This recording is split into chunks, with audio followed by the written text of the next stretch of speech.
Hello, welcome to Indie Tutorials. My name is Guillermo and I would like to thank the patrons supporting this channel.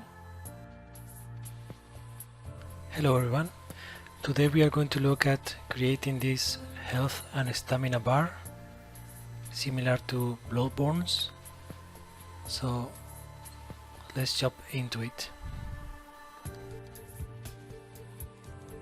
Let's start by going to Edit, Project Settings, Editor, and scroll down until you see this Sprite Packer section.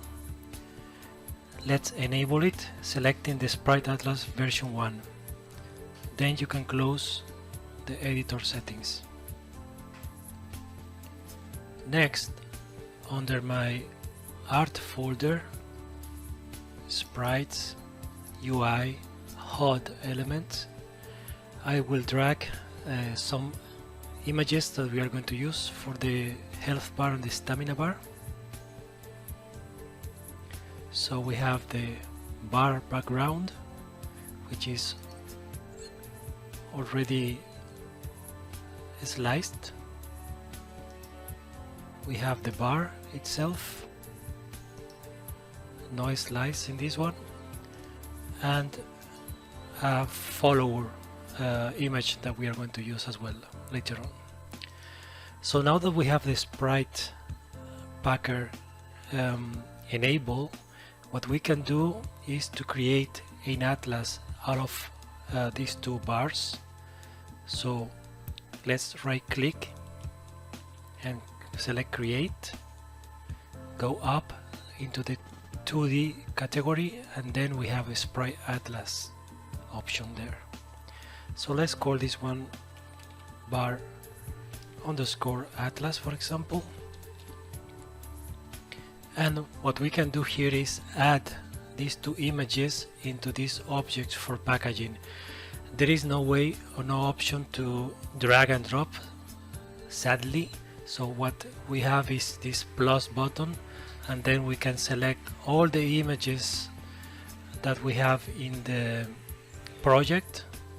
So let's select bar, and perhaps this is the one we can see here in the path below. So yes, this is a good one.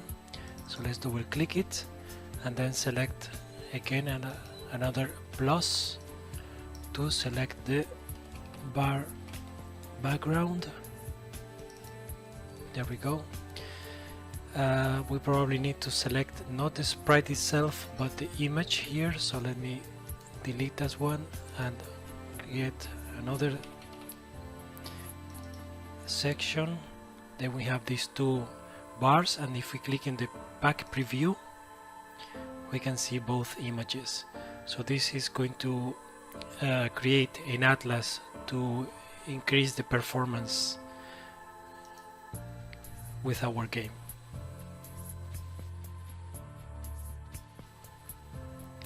So in previous Unity versions, I believe 2019, by just going into the sprite itself, you had this packing tag and you were just able to type a name of the atlas that you wanted this image to be included with, but that's not longer possible, and now we need to manually create this atlas. But again, we don't even have the possibility to arrange images inside this atlas, so yeah, I don't know. Also, well, I don't want to include this small image here because probably it will cause some bleeding in between. I perhaps could increase the padding in between images, but let's see how it goes. The important thing here to mention is that it is really important to think about performance right at the start of the project. Okay, so with that out of the way, we can now go into the scenes and select our UI environment scene. So double click on that one and we can start building our player health bar. So in the documentation, let me click on the canvas and change the scene view to 2D. In the documentation we have it's described that we need to right click and select Machinum HUD and then HUD. This will create our standard element to build our player health bar.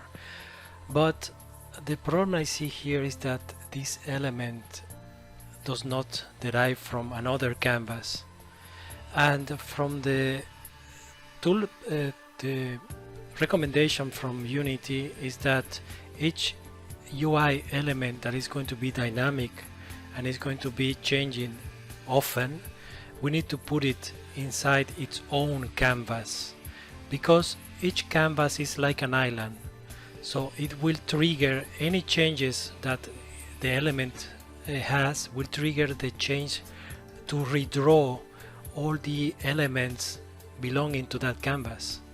So we don't want to have a monolithic UI, and because the health is changing, everything is going to be redrawn again. So again, thinking about performance, let's remove this HUD element and create under the canvas, the main canvas we have here, another canvas. So let's select UI, canvas. It will add this event system that we don't want, we can remove it. And from here we can rename this element and call it player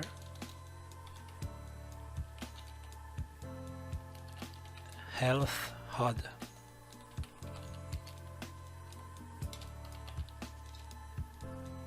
Okay, so you can see that no root canvases will not be scaled, so we don't want this component here. We can leave these two, and after that we can safely go and select Machinum HUD.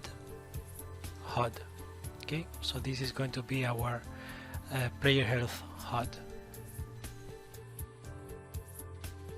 Okay, so next we need to select here in the anchor preset, click on the anchor preset, then click Alt key and select the top left.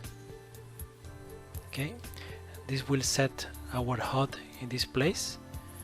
The next step we need to do is in the pivot, select and change it to 0 in both sides, X and Y 0.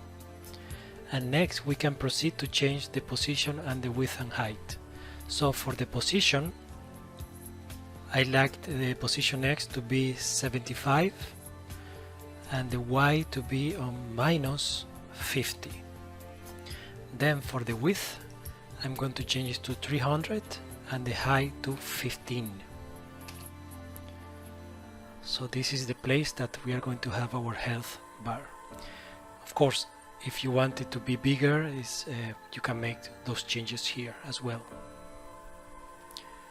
Thinking about performance, once again, let me close up this HUD component. If we scroll down, we can see this canvas group has this interactable and blocks raycast set to true. We don't actually care about the interactable. We are not going to interact with this HP bar at all, so let's untick that one. And also we can untick, I guess, this one, because we don't care whether we are actually not going to raycast any children from this bar as well. Okay. Now the next step is right click this HUD element and go, now instead of Machinum we go to ORK Framework, HUD, status value, and from here we can select this status value with plus minus changes minus name plus value bar single. So click on that one and that will create a whole object with elements for our bar. So the first thing that we need to do is in this status value game object, we can change this preset to be, instead of center middle, to be stretch. So click on that one, then click on the Alt key and select the last one. That will stretch the whole bar through our parent object. What we don't need here is the name and the value, because we are not going to display this is the HP and how many points we have, so we can safely delete these two elements, the name and the value, and just keep the value bar. Okay, so out of the box we have already this structure with the empty sprite, positive change, negative change, and the value sprite. So what we need to do now is assign our images. Select the empty sprite, and I'm going to add the background that we imported.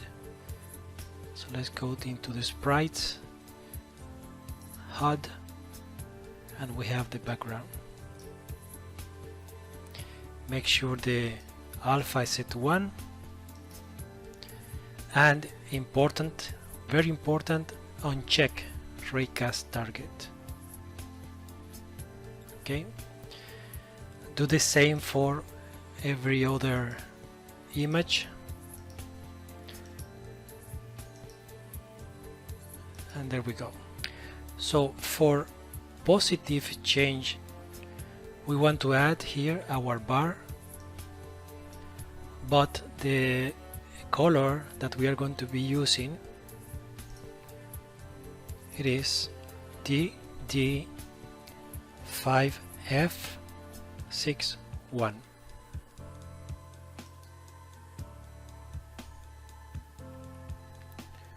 Select the negative change sprite and select and add your sprite image, and for the color, instead is bright red, I'm going to select and change the color to BC7C3F.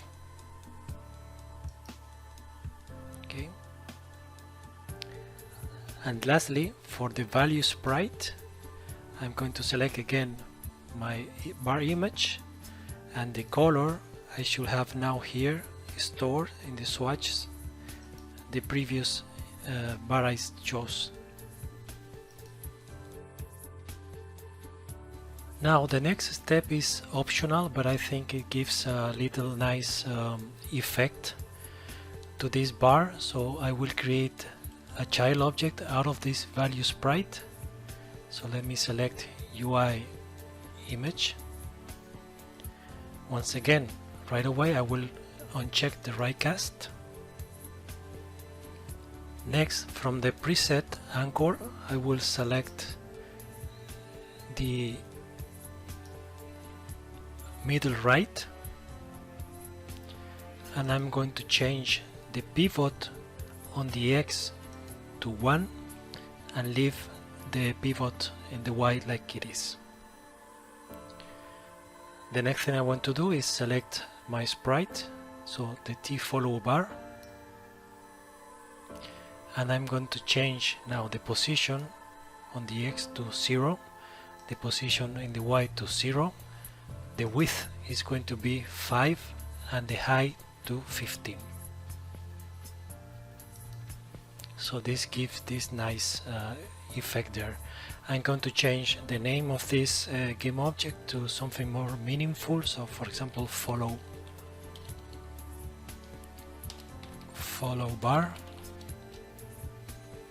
And what we need to do now is create a custom script to do this game mechanic. Okay, so let's go into our scripts folder.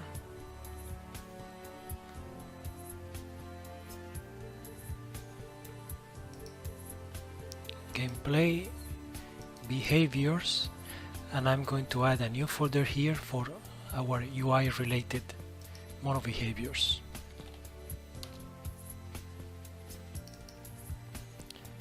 And let's create a new mono behavior and call it UI uppercase follow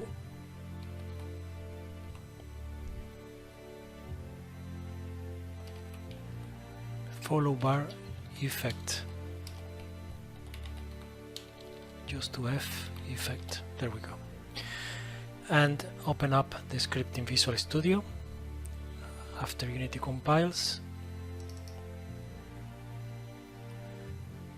And this is going to be a simple script. We need to add our Unity Engine UI namespace, because we need a field, serialized field,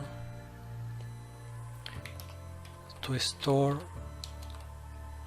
an image, which is the actual health image or the value image. So let's call this one image to follow. Next we need another serialized field, and this is going to be the transform of the follower. So let's call this one private rec transform follower rec transform.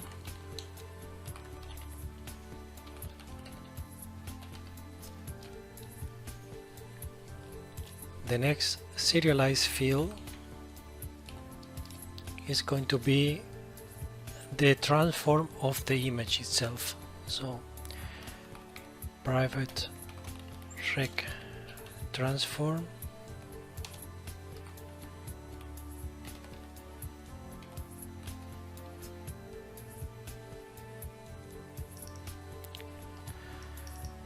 rec transform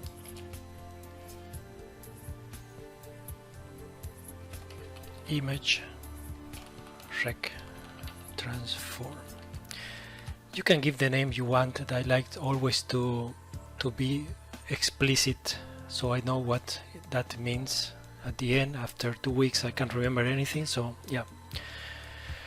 And lastly we need a private float. This is going to store the distance between the image and the edge of the follower image.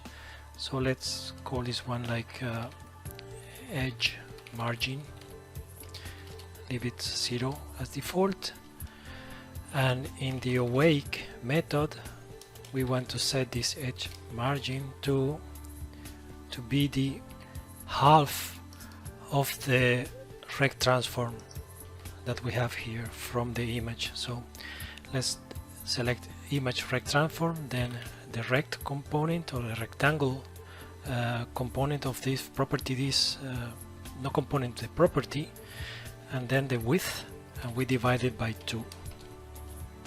Okay, and lastly, in every update, what we want to do here, first of all, double check that the image that we want to follow, so let's say if this image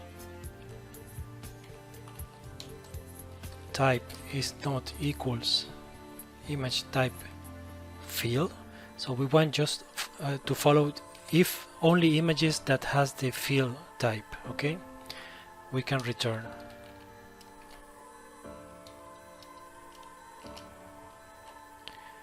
And if the image that we are following has the field type, we can proceed to do our logic. So in this case, the rect transform of the follower, we want to change its local position. So let's select local position. Is going to be equals to a new vector2, and we are going to compose this new vector out of the image to follow its field amount. That's why we need to be field, otherwise this will throw an error. And we then multiply that for the image rect transform, its rect property width minus the edge margin that we calculated earlier. This is for the X, and for the Y we got the original follow rect transform local position dot Y. Simple as that. Okay, so let's go back to Unity and let it compile.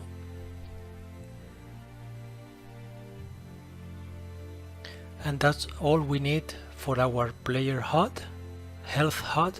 So we can select the main game object here, the player Health HUD, and create a prefab out of it. So let's go to our prefabs, UI defaults, and then here in the UI section let's create a new folder and call this one HUDs, and let's drag this player Health HUD into it. After that, we can now delete this one from the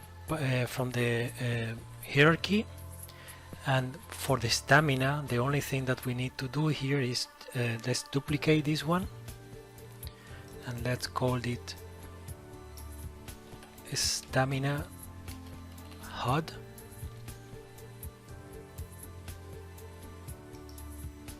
If I can spell it correctly.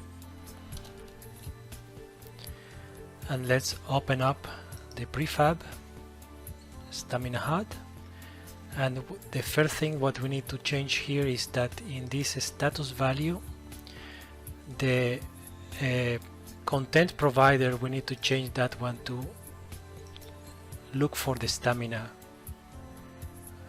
status. I think I forgot to do that for the health. And also for the stamina itself, we don't want any positive change sprite, but what we can do is just hide it.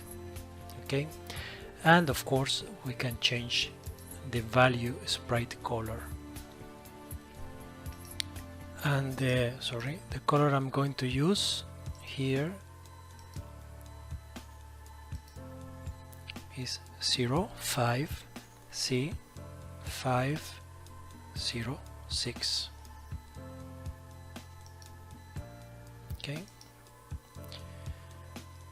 now that we have made these changes, we can go back and do the same for the health, about setting up the content provider to be listening to the status value of HP. Save the changes. Actually, of course, to make this follower effect to work, we need to add the script. So let's go back to the Health HUD, select the value sprite game object, and let's assign here our script. So let's select the scripts, UI follow bar effect, and then we can assign the image that we want to follow, the follower rect transform from this game object, and the image rect transform from the bar itself. And let's do the same for the stamina one.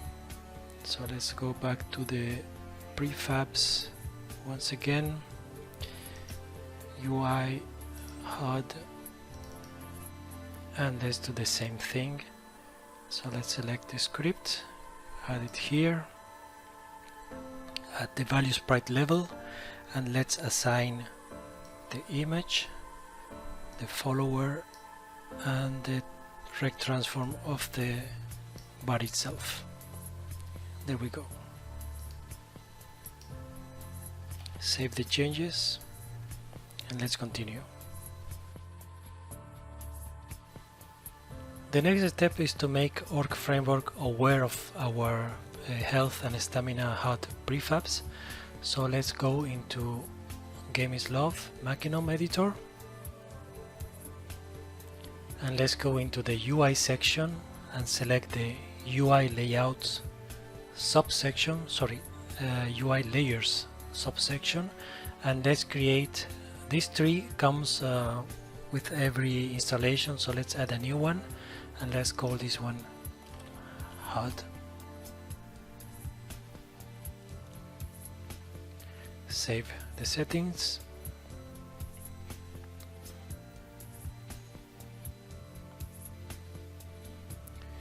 Next we can click in the HUD subsection. We can leave the general settings as they are, and in the default, this is the first HUD, we can change in the HUD settings. Let's change the name to be player health,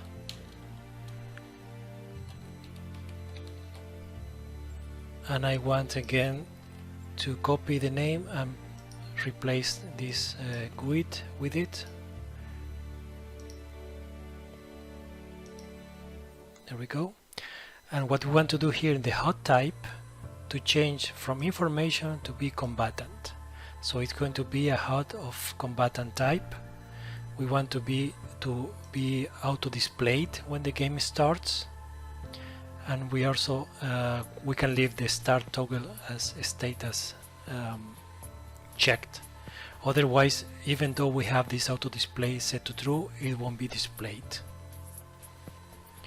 Now if we move to the combatant settings, we want here to this HUD to be displayed only for leaders and of course the player. We can leave everything as it is, and we can jump right into the Unity UI subsection, and here we can select the prefab for our player health. So first of all, the UI layer that we set up before, we can select here, is going to be this prefab is going to be created under the HUD layer, and let's select our health prefab and put it here. Save the settings and confirm.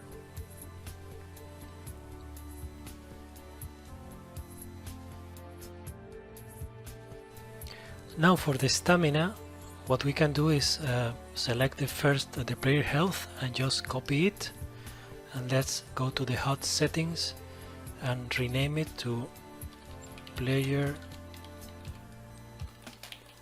stamina, and let me copy the name once again and replace the GUID and remove the space. So the combatant settings is going to be the same thing, only leaders, players, and so we can jump into the Unity UI section and replace the prefab for the player Stamina HUD. And let's save the settings. And one thing I just remember I forgot to do as well is to change the location, the position of this bar, the stamina bar.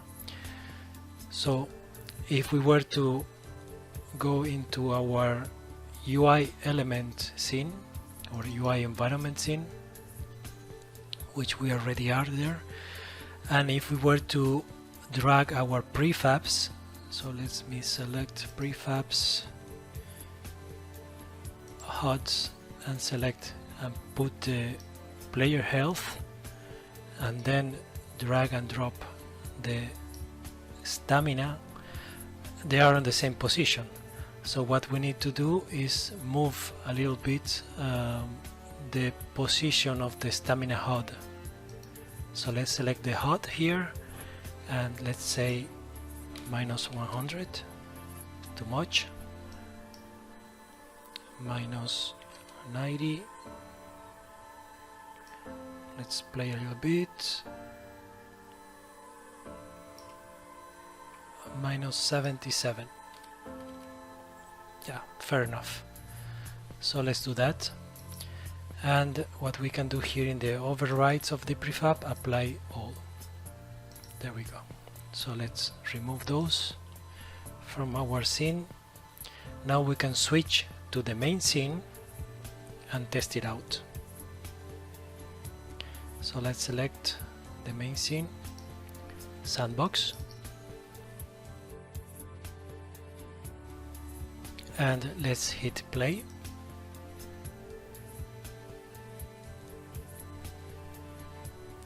And we have our bars.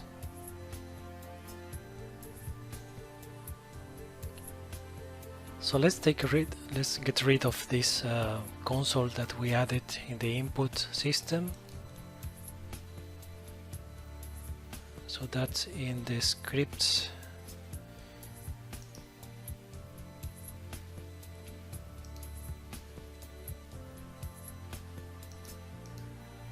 Input listener component. Let's open up in Visual Studio, scroll down and let's comment this out.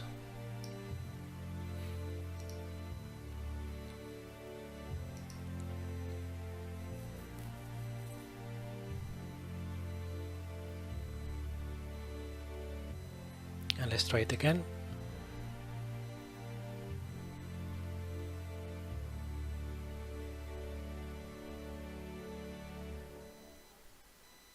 Okay, so if I now select the player character here in the hierarchy, I can scroll down until we get this combatant component, and we have these status values. This is a new feature in ORK3. It's really helpful because it allows us to test, and we can see that the HP is set to 1 and the stamina to 1, so we need to change that in the combatant itself. But let's see, if we were to select, actually let's do that, because if I want to increase or decrease the status value, especially to decrease it, it won't go further. So let's do that quickly. Let's go to Machinum editor and select combatant section, combatants again, our player, and let's select here, we have the status settings. So click here in the add initial value, and for the max HP let's add, let's say 300, and for the stamina select status value max stamina, and let's select this one to 200. Click save.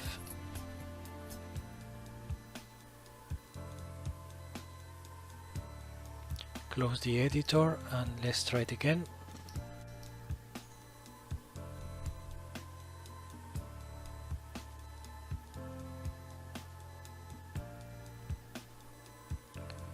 So we have bars there, and if we click on the player game object and scroll down to the combatant section, we have the status value once again, and let's select HP, click on the operator to be sub, and let's decrease 50 points,